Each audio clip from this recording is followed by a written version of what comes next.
আমডাঙ্গা গ্রাম পঞ্চায়েতের তৃণমূল সদস্যের কাছ থেকে উদ্ধার হলো বোমা এবং আগ্নেয়াস্ত্র। 3টি ড্রামে করে 53টি বোমা এবং একটি আগ্নেয়াস্ত্র মিলেছে।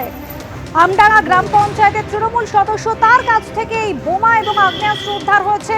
আমডাঙ্গা থানা আইসি নেতৃত্বে হানা দেয় পুলিশের অভিযান এবং সেই অভিযানে কিন্তু উদ্ধার হলো 53টি বোমা এবং একটি আগ্নেয়াস্ত্র।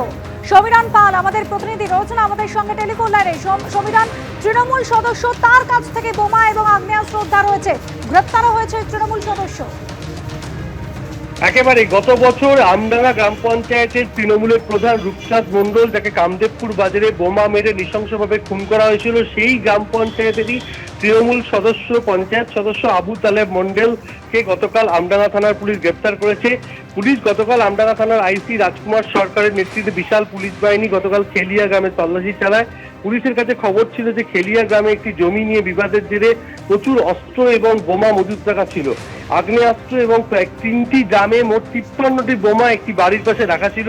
পুলিশ উদ্ধার করে খবর দেওয়া হয় বোম স্কোয়াডকে। বোম স্কোয়াড এসে বোমাগুলোকে উদ্ধার করে নিয়ে যায় এবং একজনের কাছ থেকে একটি আগ্নেয়াস্ত্র পাওয়া যায়। তাকে জিজ্ঞাসাবাদ করে সে জানায় যে তৃণমূলের পঞ্চায়েত সদস্য আবু তালেব মণ্ডল সেই অস্ত্রটি তাকে দিয়েছে। সেই অস্ত্র এবং বোমা মজুত রাখার অভিযোগে আবু তালেব মণ্ডল সহ দুজনকে গ্রেপ্তার করেছে আমডাঙ্গা থানার পুলিশ। আজ বারাসাত আদালতে পেশ করা হবে।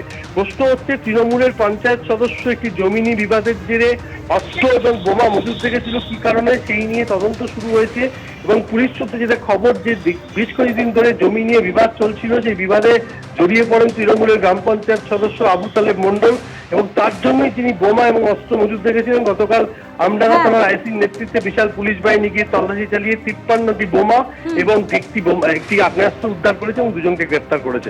ধন্যবাদ সমীরণ।